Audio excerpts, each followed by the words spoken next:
हा पाठ.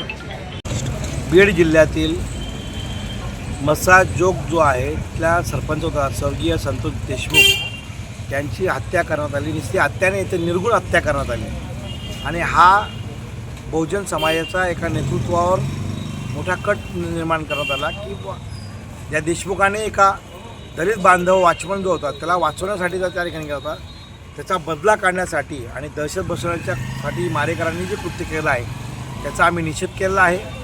आणि आज मी सचिन सोमवंशी राज्याचा मराठा क्रांती मोर्चाचा समन्वयक आहे. तर माझा आज वाढदिवस होता. तर ह्या वाढदिवसाचं निमित्त करून औचित्य साधून की बुवा श्रद्धांजली आम्ही आमच्या भावाला देतो आहे.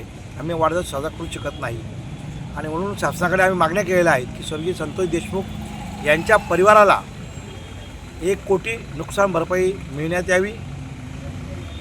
निवृत्त न्यायाधीशाच्या मार्फत ही चौकशी तात्काळ करण्यात यावी.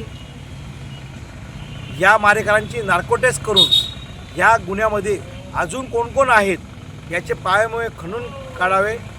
गावागावामध्ये संतोष देशमुख सारख्यांची बळी जाऊ नये आणि गावागावामध्ये पुन्हा असे मारेकरी तयार होऊ नये यासाठी राज्याचे मुख्यमंत्री देवेंद्रजी फडणवीस जे गृहमंत्री पण आहेत त्यांनी कायदा आणि सुव्यवस्था अबाधित कशी राहील, कायद्याचं राज्य कसं येईल, कायद्याचं राज्य कसं टिकून राहील याचे प्रयत्न करावे. म्हणून आज दिवसभर इथल्या प्रांत ऑफिसच्या समोर आम्ही उपोषण करत आहे.